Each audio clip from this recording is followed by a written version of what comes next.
ஆண்டாள் திருவடிகளே சரணம் சரணம், அநேக கோடி சரணம் சரணம்.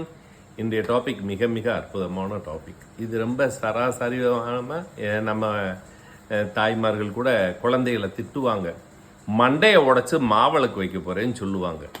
இதுக்கு என்ன உண்மையான அர்த்தம் அப்படின்னா, அந்த காலத்தில் திட்டுறது கூட ஒரு அற்புதமான வார்த்தைகளால் திட்டியிருக்காங்க.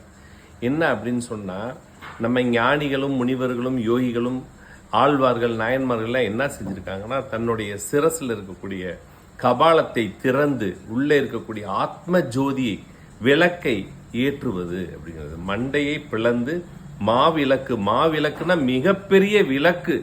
அந்த விளக்கு எதுனா ஜோதி சுரூபமாக நமக்குள்ளே இருக்கக்கூடிய விளக்கை ஏற்றுவது.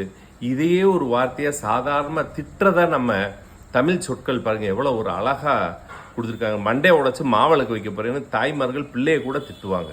இது குழந்தைகள் பயப்படுவாங்க. பட் இது ஒரு நல்ல வார்த்தை தான் அப்படிங்கிறது என்னுடைய கருத்து. அடியேன் ஆண்டாள் பாஸ்கர்.